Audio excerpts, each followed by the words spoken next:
Welcome to Nagarathna சமையல். இன்றைக்கி நம்ம பார்க்க போகிறது ரொம்ப ஃபேமஸான டிஷ் ஃபார் ஆப்பம், தோசை, இட்லி, வடைக்கறி. இது பேர். நம்ம இப்போது தேவையான பொருட்களை பார்ப்போம். ஊற வச்ச கடலைப்பருப்பு ஒரு 4 to 5 hours ஊற வைக்கலாம். கடலைப்பருப்பை, வெங்காயம், தக்காளி, புதினா கட் பண்ணது, பட்டை, கிராம்பு, பே லீஃப் ஒன்று, இஞ்சி, பூண்டு, சோம்பு, தேவையான அளவு மஞ்சள், மிளகாத்தூள், தேவையான அளவு உப்பு, சமைக்க எண்ணெய்.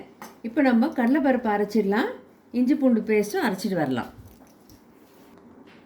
இப்போ நம்ம கடலைப்பருப்பை மசாலோடைய கரைக்கிற மாதிரி கொஞ்சம் நொய்ப்பதமாக அரைச்சாச்சு. இஞ்சி, பூண்டு, சோம்பு எல்லாமும் நெசுக்கிற மாதிரி அரைக்கணும். ரொம்ப ஸ்மாஷ் பண்ணக்கூடாது, அப்போ தான் அந்த ஃப்ளேவர் இருக்கும் உங்களுக்கு. இந்த கடலைப்பருப்புக்கு தேவையான உப்பு மட்டும் லைட்டாக போடுங்க. ஏன்னா நம்ம மிளகாத்தூள், மஞ்சத்தூள், உப்பெல்லாம் அதில் போடுவோம் கிரேவியில். இதில் லைட்டாக போட்டுக்கோங்க. இதை இப்போ நல்லா மிக்ஸ் பண்ணிக்கோங்க. இஞ்சி பூண்டு பேஸ்ட் இதில் போடக்கூடாது. நம்ம வெங்காயம், தக்காளி வதக்கும் போது அதில் போடணும். இது மட்டும் கடாயில் போட்டு குட்டி குட்டி பக்கோடாவாக பொரிச்சு எடுக்கலாம். இப்போ பார்க்கலாமா? இப்போ குட்டி குட்டி பக்கோடாவை பொரிச்சு எடுத்தாச்சு. இந்த பக்கோடாவை எடுத்துகிட்டு என்ன பண்ணுறீங்களா, இந்த மாதிரி தண்ணியில் போட்டுருங்க. தண்ணியில் போட்டுட்டிங்கன்னா அது சாஃப்ட் ஆகிடும். நம்ம கிரேவியில் போடுறதுக்கு ஈஸியாக இருக்கும். இப்போ பார்க்கலாம். அடுப்பு பற்ற வச்சு ஒரு பாத்திரம் போட்டுக்கோங்க. எண்ணெய் விட்டுக்கோங்க. எண்ணெய் விட்டதும் இந்த பட்டை, லவங்கம், பே லீஃப் சொன்னேன் இல்லையா, அதை போட்டுக்கோங்க. பட்டை லவங்கோடி பொரியறதுக்கு முன்னையே இல்லைன்னா வெடிச்சிருவோங்க மேலே.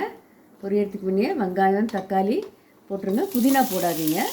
கொஞ்சம் வதங்கின பின்னாடி புதினா போடுங்க.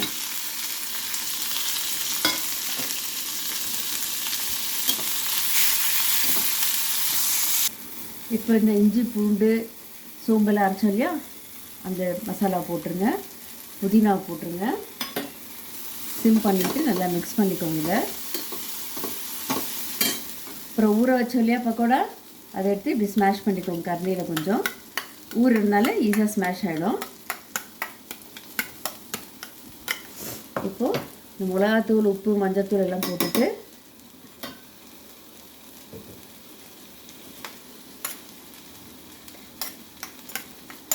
இந்த பக்கோடாவும் போட்டுருங்க.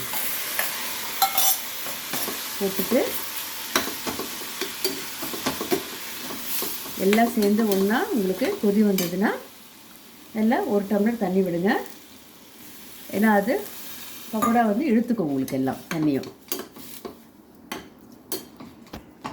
மிக்ஸ் பண்ணிட்டு கரண்டி எடுத்துகிட்டு மூடி போட்டு கொஞ்சம் லோ ஃப்ளேமில் வைங்க. ரொம்ப ஹையும் வேண்டாம், ரொம்ப சிம்மும் வேண்டாம். கொஞ்சம் லோ ஃப்ளேம் வச்சு எல்லாம் கொதிக்கும் போது ஒரு 2 minutes கொதிக்க விட்டு அப்புறம் திறந்து கொஞ்சம் நேரம் கொதிக்க வைக்கணும்.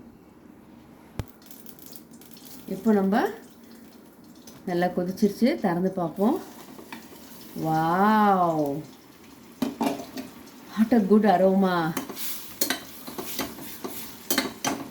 இப்போ ஒரு ஜஸ்ட் ஒரு 1 minute கொதிக்க வைங்க ஓப்பன் பண்ணி. இப்போ நம்ம எடுத்து பிளேட்டிங் பண்ணலாம். வாங்க, நம்ம பிளேட்டிங் பண்ணியாச்சு. இட்லி, ஆப்பம், தோசை, சப்பாத்தி, பூரி ரொம்ப அருமையாக இருக்கும். சாப்பிட்டு பார்த்து ரிலீஸ் பண்ணுங்கள். லைக் பண்ணுங்கள், ஷேர் பண்ணுங்கள், சப்ஸ்கிரைப் பண்ணுங்கள் நாகரத்னா சமையலுக்கு. தேங்க்யூ.